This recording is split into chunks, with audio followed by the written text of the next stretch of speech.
Hello friends, welcome to the HFY Ode, where we bring you new science fiction stories, a new world, a new adventure.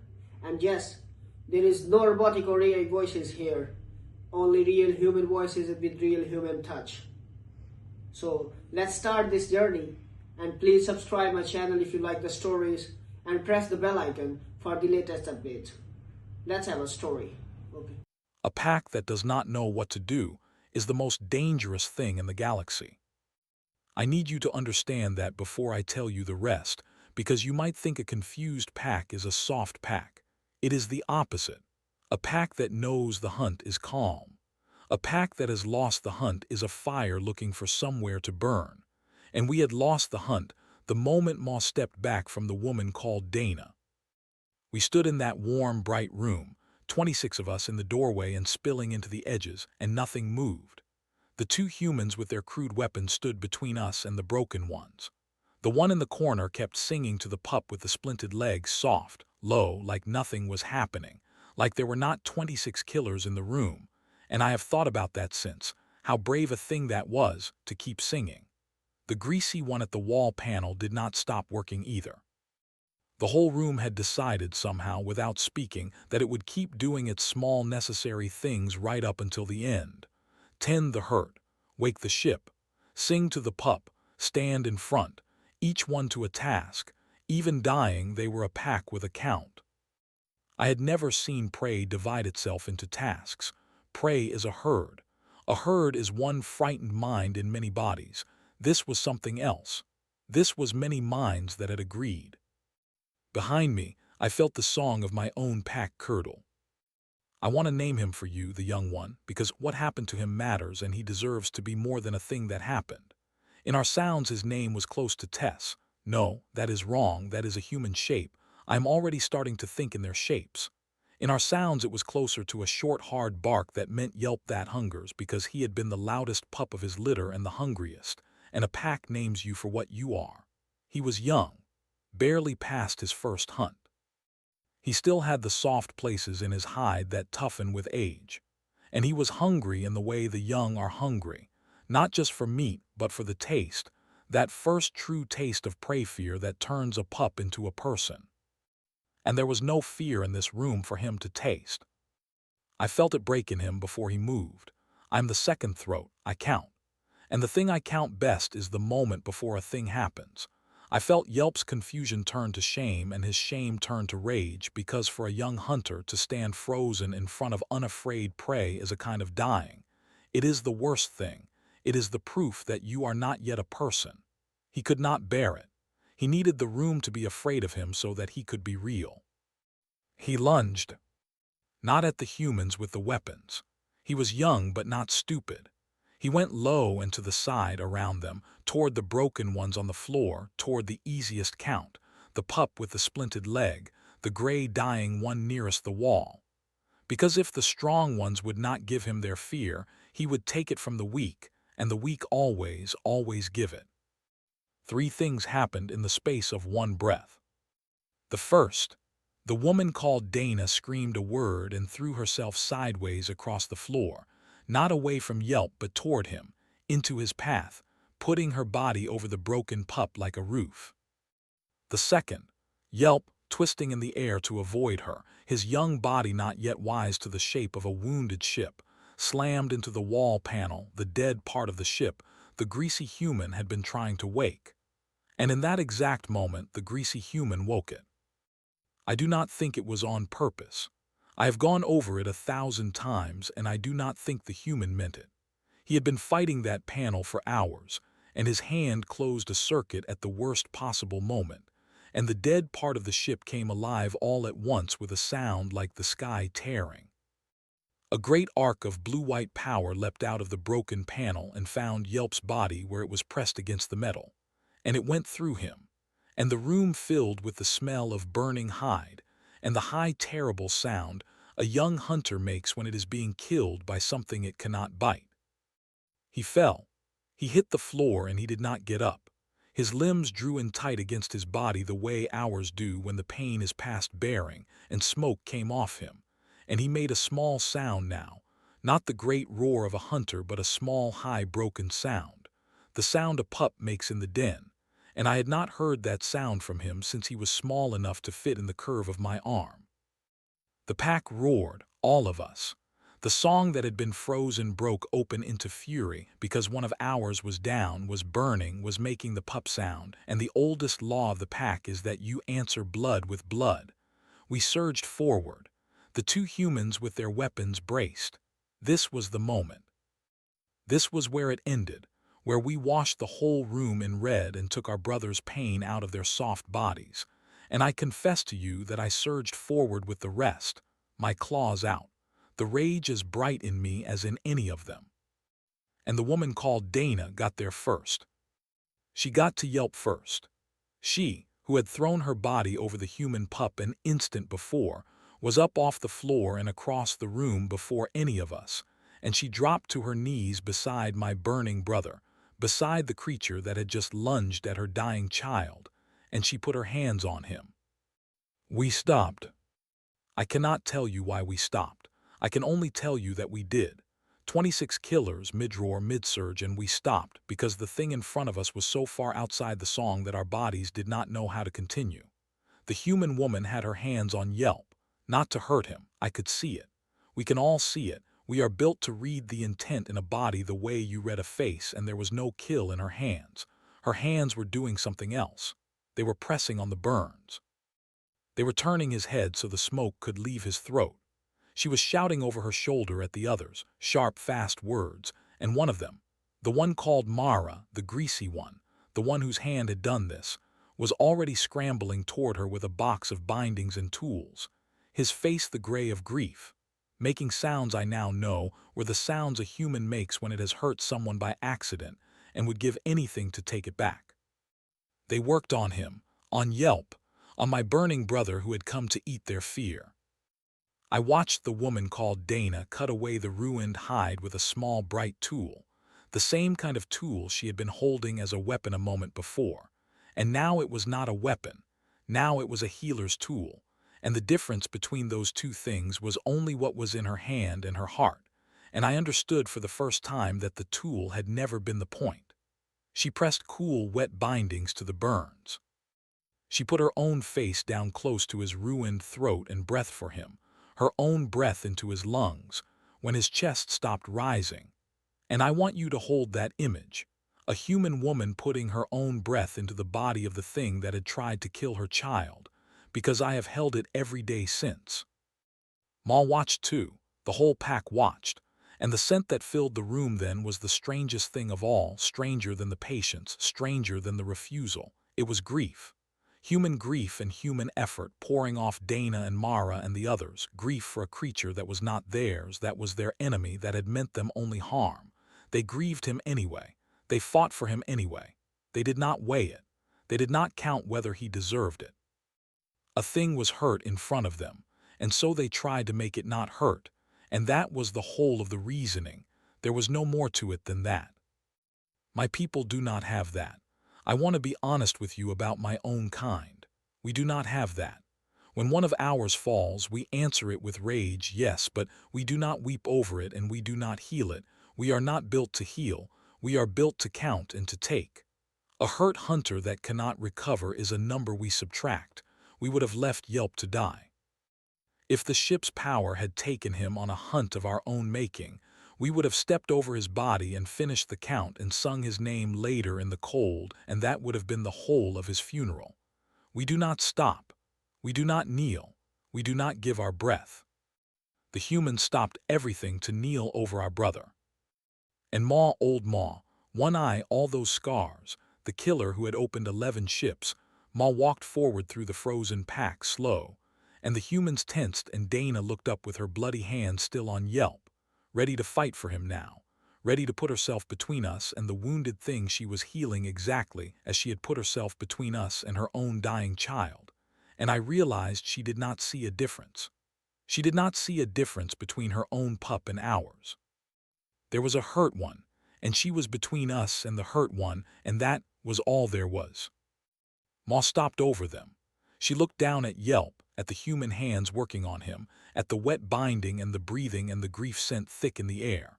And she made a sound, not the killing sound, a different sound, a sound from very deep in the chest that the pack had not heard from her in years, a low sound that the very old ones make, that I had only ever heard once before from my own birth mother over the body of a litter mate that did not live. It was mourning.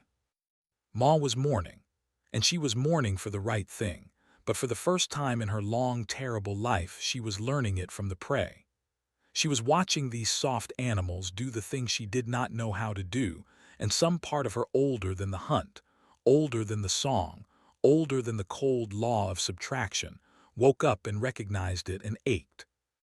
I have to stop here, because the next part is the part where the whole shape of my life turned over, and I will not rush it. But I will leave you with this, because it is the truth and you should carry it the way I have carried it. We came into that room to teach 9 humans the meaning of fear. Instead, a human woman knelt in the smoke with our enemy's blood on her hands and our dying brother's breath in her lungs.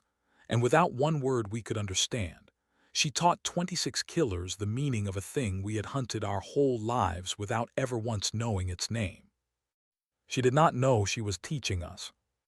That is the part I cannot get past, even now. She thought she was just helping.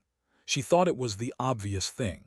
She did not know that she was the first creature in the long, cold history of my people to make a hunter put his claws away not out of fear, and not out of weakness, but because he had finally seen something he wanted to become. We were not done.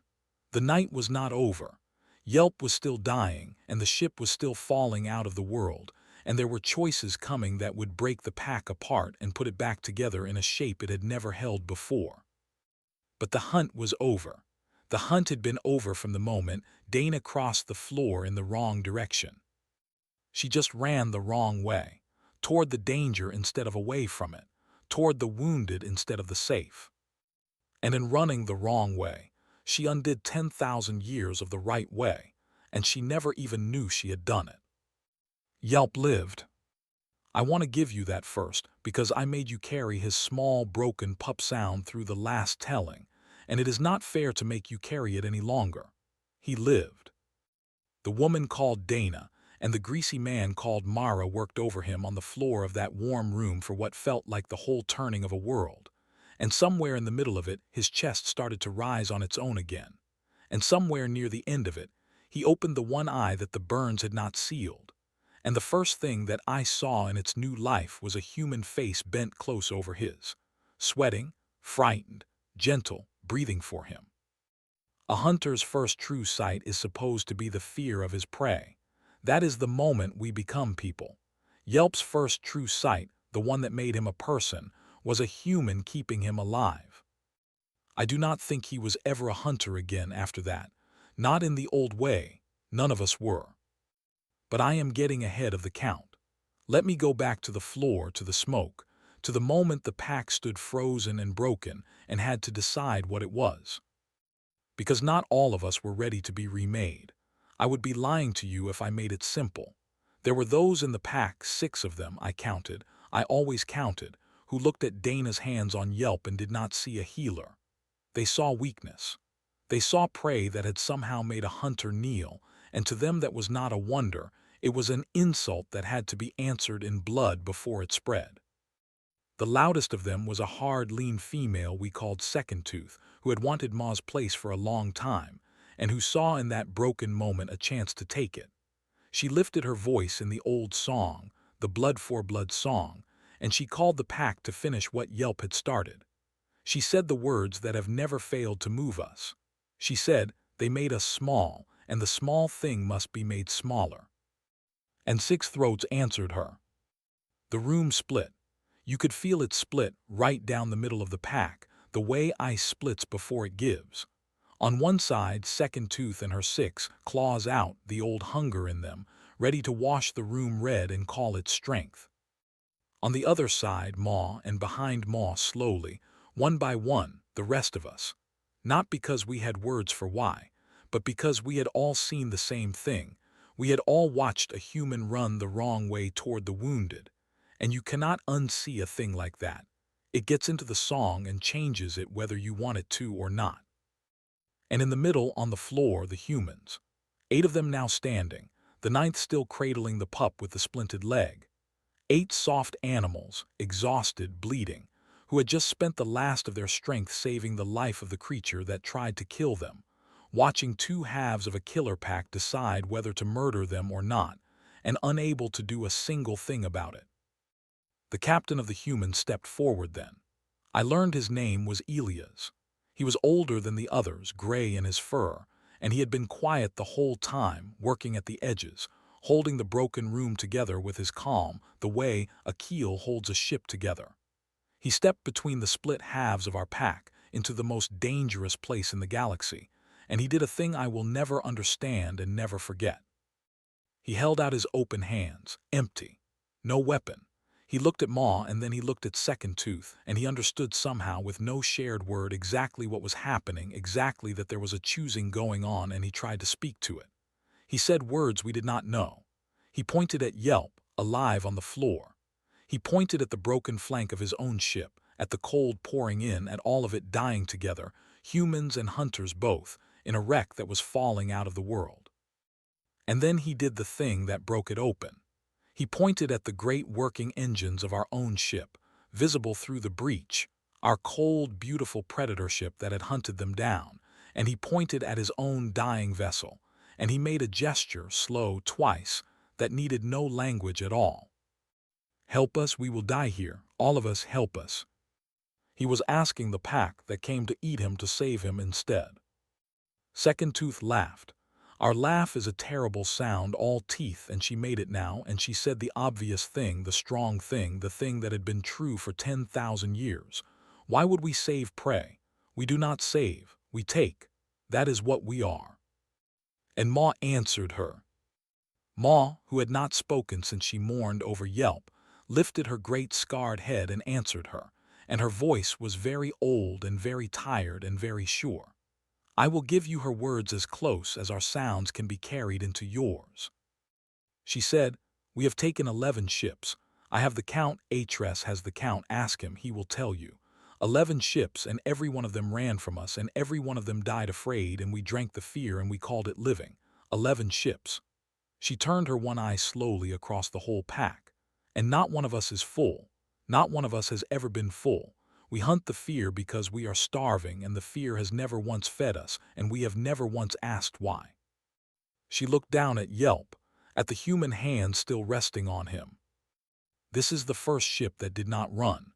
This is the first room that did not give us fear. And look," her voice cracked the way the very old crack, "look what they gave us instead. Look at the boy. He is alive because the prey would not let him die. When have any of us ever been kept alive by anything but our own teeth? When have any of us ever been kept asterisk?" No one answered her. There was no answer in the old song. "I am tired of being feared," Maw said. "I have been feared my whole life, and it has never once kept me warm. They have something we have hunted across the whole cold sky without ever knowing its name. They have each other, and they offered it to us who came to kill them without even being asked."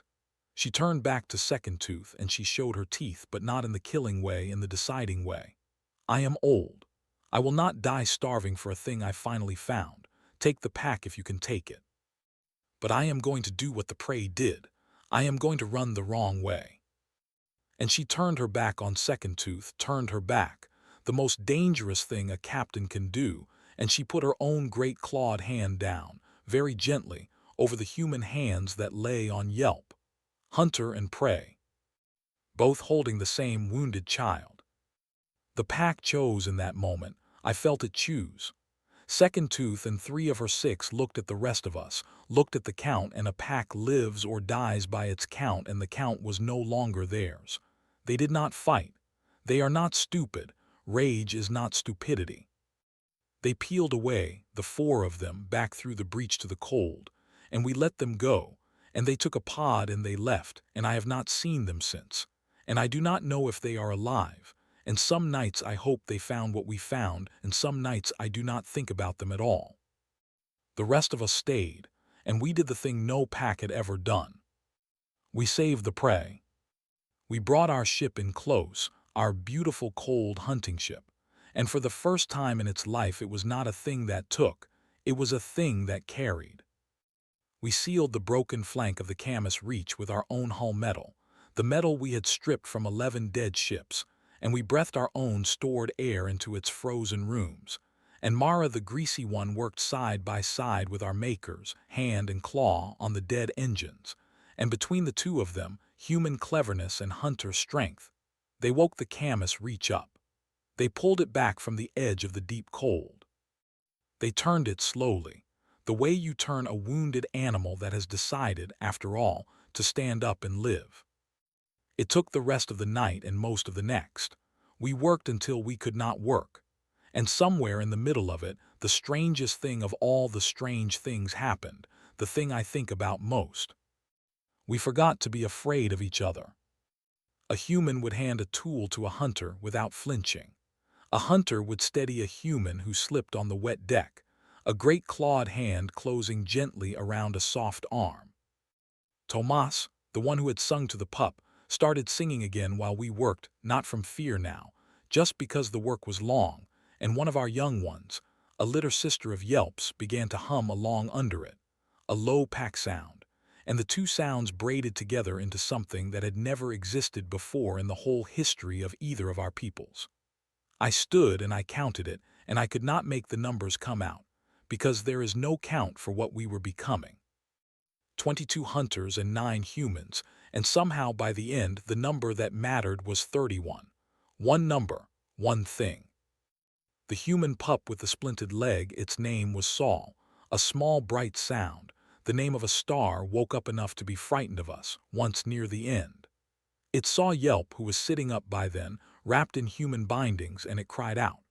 And Yelp, young Yelp, who had come into that room to eat a child's fear, did the gentlest thing I have ever seen a hunter do. He lowered himself all the way to the floor, flat, small, making himself no bigger than the pup, and he made the soft sound, the den sound, the sound that means I am not a danger, little one, rest. And the human pup stopped crying, and after a while it reached out one small hand and touched the burned hide of the thing that had tried to kill it, and Yelp held very, very still and let it. That is where I will end the telling. Not with the engines, not with the count, not even with Ma's hand over Dana's. With that, a human child and a hunter, both wounded, both small, touching across the oldest distance in the galaxy as if it had never been there at all. The Camus Reach made it home. We rode with it to the edge of the lane, and then we peeled away into our shadows, because a pack of my kind cannot live in your lit and crowded places, not yet, maybe not ever. But we did not go back to the old hunt. We could not. Once you have tasted being kept, the fear goes flat in your mouth forever. We are something else now. We do not have a name for it yet. We are still learning the shape of it. People ask me when I tell this what the humans taught us. They expect a grand thing, a weapon, a secret, a strength. It was none of those. What the humans taught us is that the smallest, softest creature in the cold can stand in front of the thing that frightens it and refuse to run, not because it is strong, but because there is someone behind it worth being unstrong for. And that this refusal, this one mad backward run toward the danger instead of away from it, is a power older and harder than any tooth we ever sharpened. We came with 26 killers to teach 9 humans the meaning of fear. A shaking woman with a pipe taught us, instead, the only thing that has ever been stronger than fear. We thought we were the predators. We were only ever the ones who had never been shown. They told us humans break the moment you show them teeth. That was the first lesson, the oldest one. Before a pup of my kind can even hold a blade, before its hide has hardened, before it has a name, it learns that one truth the way it learns to breathe without being taught, just by living among us. Show the prey your teeth and the prey runs. The prey that runs is real prey. The prey that does not run is sick or trapped or already dead and has simply not been told yet. I believed this for the whole of my life, every day of it. It was not a thing I thought about, any more than you think about the floor holding you up. It was just the shape of the world. right up until the night we cracked open a dying human ship and found something inside it that none of our songs had a word for, and the floor that had held me up my whole life simply was not there anymore. Let me tell you about that night, slowly, the way it happened in its own order with nothing left out, because if I tell it fast you will not believe me and I would not blame you. I was there, I counted every breath of it with my own throat, and there are still mornings I do not believe it either. My name, shaped into your sounds, comes out closest to a thing you would call HFY. I was second throat of the drifting pack. I should tell you what that means, because your people have nothing like it and the whole of this story turns on it. To be second throat is to be the one who counts. When we lost a brother in the long dark between the stars, I was the one who held the number, who carried the missing one in my chest so the pack would not forget the shape of him. When we took a ship, I was the one who divided what was taken, the breathing air, the heat, the strips of cold metal, the meat. A pack does not live by its teeth. Any fool with teeth can kill. A pack lives or dies by its counting, by knowing exactly how much air remains and exactly how many days it will last and exactly how many of us there are to share it, and I was good at the counting. I had counted for 3 captains before this one. All 3 of those captains were dead. I was not. I will let you draw your own meaning from that. We were a small pack by the old measures. 26. We had been 31 when I first joined, and the cold takes its share, and 26 was a lean and hungry number but a workable one. I knew every one of them the way you know the fingers of your own hand. I knew Ma, our captain that season, a great scarred female with one working eye who had opened more ships than any of us could count and who counted on me to count them. I knew Second Tooth, lean and hard and quietly furious, who had wanted Ma's place for years and watched the old female's bad eye for any sign of weakening. I knew the young ones, the litter that had come up that cycle, still soft in the places that toughen with age, still hungry in the bottomless way the young are hungry. And among the young ones I knew Yelp, that is close enough to his name, the loudest pup of his litter and the hungriest, who had not yet taken his first true taste of prey fear, and who burned too. I will come back to Yelp, hold him in your mind. He matters more than I knew that night. Our hunting ground was the long cold edge of a system your people had not yet bothered to name. There was a shipping lane out there, thin as a single thread of spit, where your cargo haulers crawled between the mining moons hauling ore back toward the lit and crowded inner worlds. Slow ships, heavy ships, built to carry, not to fight, not even to run. For a pack like mine, they were the gentlest counting in the whole galaxy. You wait in the black shadow of a dead rock with your engines cold and dark so the ship's eyes slide right over you. You let it pass. You drift in behind it on nothing but momentum, silent, patient for hours, sometimes for days. And then, when it is too far from any help to scream and be heard in time, you take it. We had taken 11 ships that way. I had the count. 11. I could have told you the name of every one of them and the number of warm sparks inside it and how many days their air had bought us. 11 ships, and every single one of them had run from us, and every single one of them had died afraid. The 12th was different from the moment we saw it. I should have listened to the thing that moved in my belly when I first put my eyes on it, a cold, slow turning, like something heavy shifting in deep water. But I was second throat. I counted. I did not feel. That was the lie I told myself every day, and I told it especially well that night. The ship was called the Camus Reach. We learned that later when we drifted close enough to read the marks burned into its flank. It was a long, ugly thing, all spine and ribs, built for nothing but hauling stone. 2/3 of its length was just tank and frame dead weight cargo.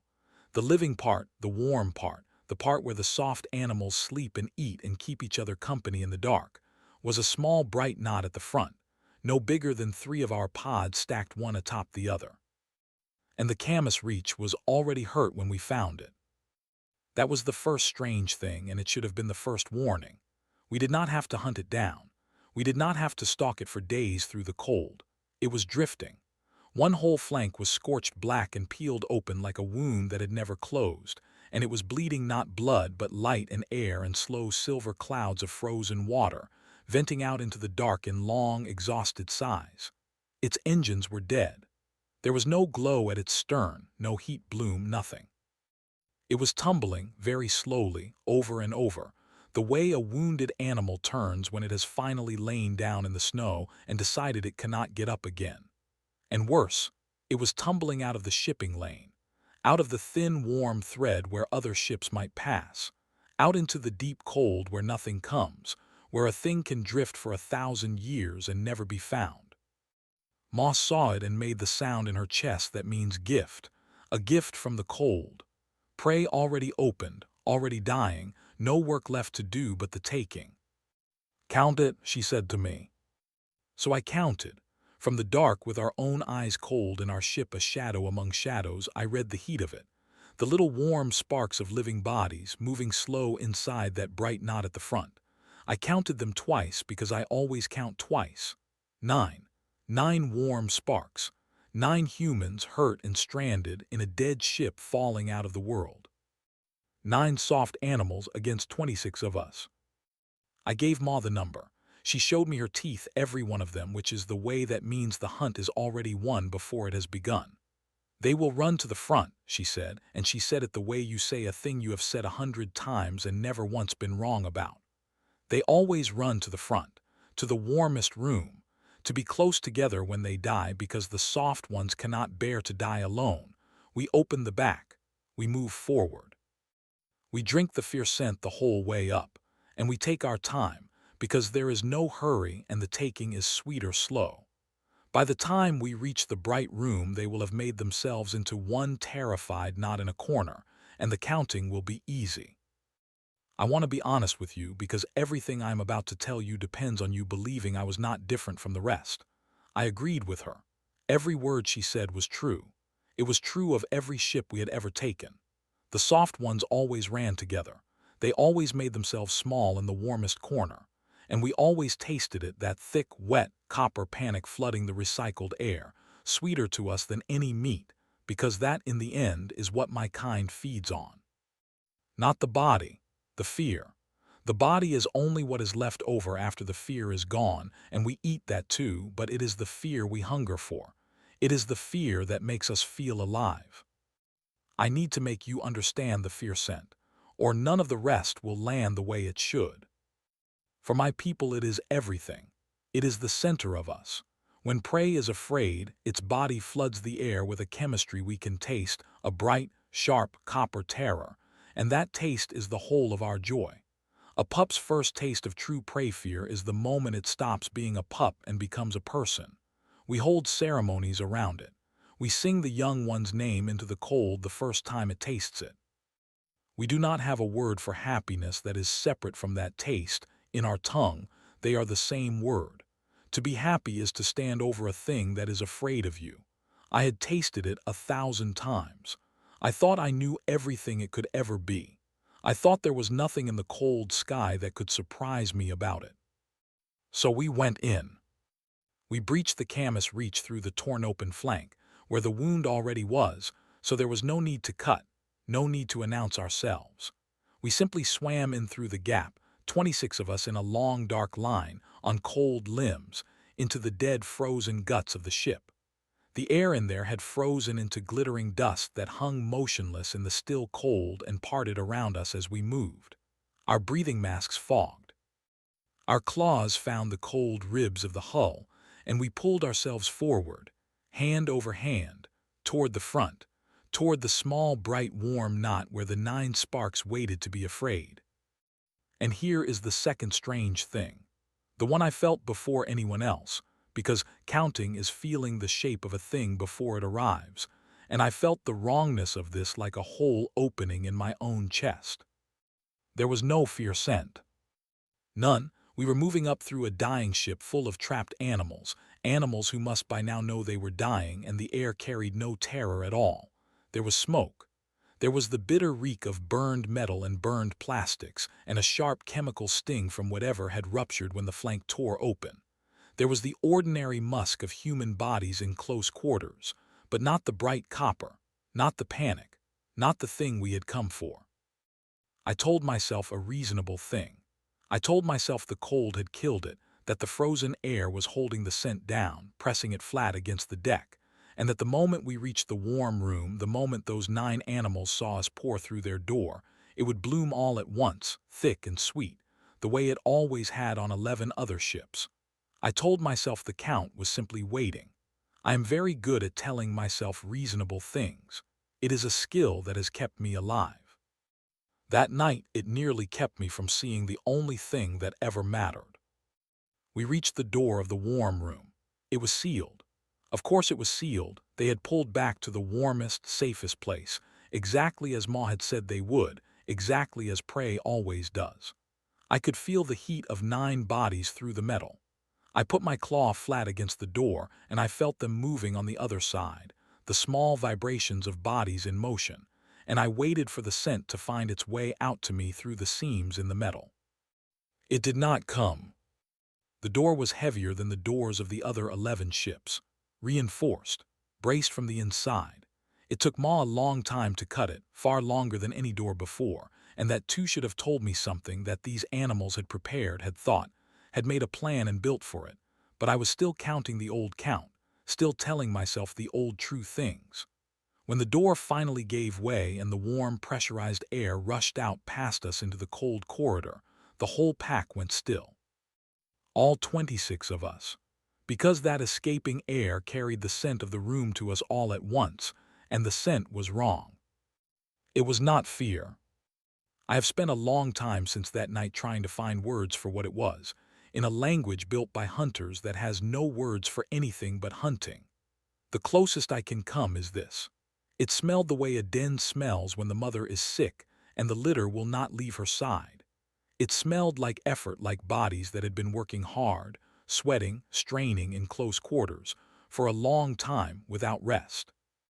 It smelled of blood, yes, but old blood, cleaned blood, blood that had been bound up and tended and not simply spilled and left. And underneath all of it, threaded through all of it, holding all of it together, was a steadiness, a patience, the scent of creatures who had decided something together, in the dark, while they waited to die, and were not going to change their minds about it no matter what came through the door. We went in. And the warm room was not a herd of cowards in a corner. It was not 9 frightened animals made small. It was nothing my people had a shape for. It was a hospital. 9 humans, but not 9 whole frightened ones. 3 of them were badly hurt, laid out on the floor on padding, wrapped in careful bindings, breathing through tubes, their skin gone the gray color your kind turns when the body is losing its fight. And one of those 3 was very small. A pup. A human pup no taller than my own forearm, with a splinted leg and a clean bandage over half its face. Lying terribly still, its small chest rising and falling far too fast. The other 6 were not in a corner, not one of them. They were spread through the room, and each of them was doing a thing, a task, a purpose, a piece of some shared plan I could feel the shape of but not yet read. 2 knelt over the hurt ones, hands moving steadily, checking bindings, adjusting tubes. 1 stood at a panel against the far wall, greased to the shoulder, clearly fighting to wake some dead and stubborn part of the ship. 1 sat against the wall with the wounded human pup's head cradled in its lap and was, it took me a long moment to understand it, singing. Low, tuneless, just sound, just warmth, poured steadily into the pup's ear, as if there were not 26 killers crowding through the broken door. And 2 of them stood up between all of this and us. Between the hurt ones and the pack. They had made weapons. Crude ones, snatched up from a dying ship, a length of pipe, a cutting tool meant for metal. They lifted these poor things and they planted themselves between our 26 bodies and their 3 dying ones, and they did not run. They did not run. I have to make you feel how impossible that was for me to see.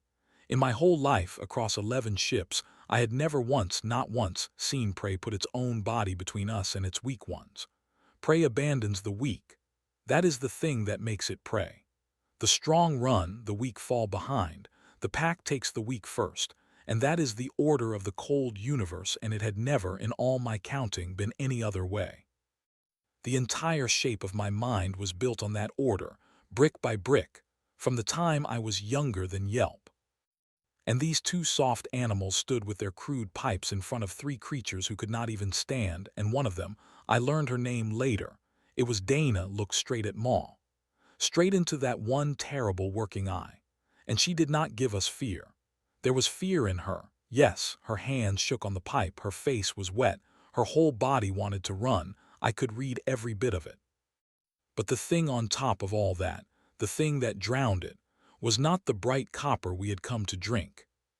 It was a refusal. The pack did not move.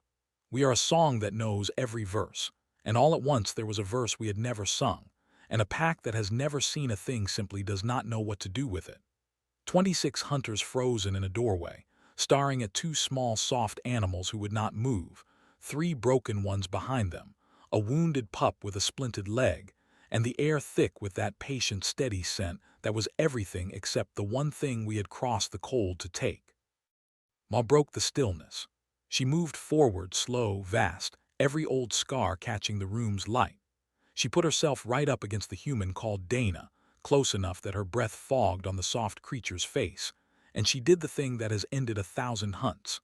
She opened her jaws all the way, and she made the killing sound, the deep grinding roar that floods the air with our own scent of dominance, the sound that has made grown prey lose control of their bodies and fold to the floor weeping.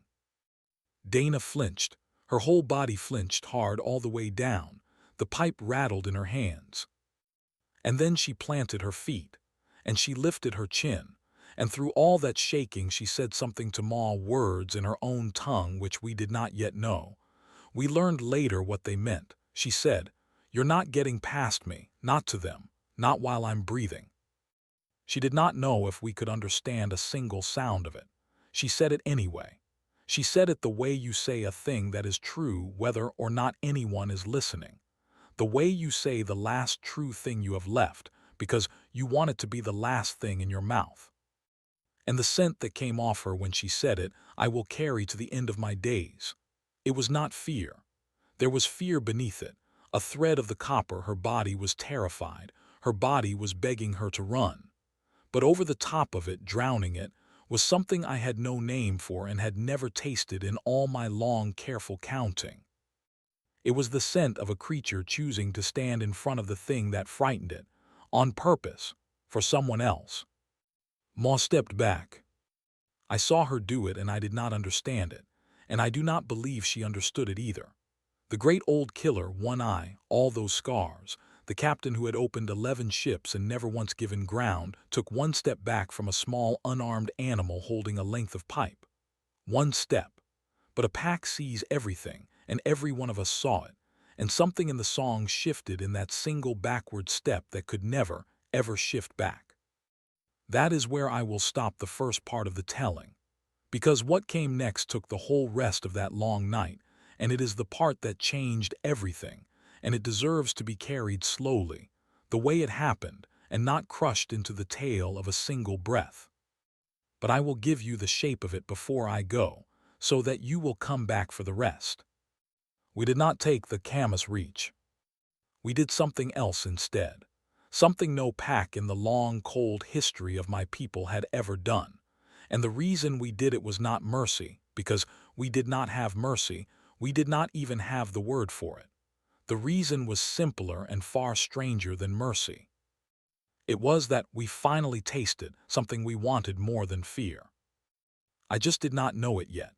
Standing in that broken doorway, I knew only that the count had broken in my hands, that the number 9 was somehow wrong, and that the oldest lesson of my whole life, show them teeth, and they run, had just been disproved in front of 26 witnesses by a shaking human woman with a pipe and a wet face and 3 broken bodies behind her that she would not step away from.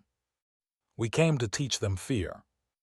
We had no idea, none of us, that they were about to teach us the only thing that has ever been stronger than it.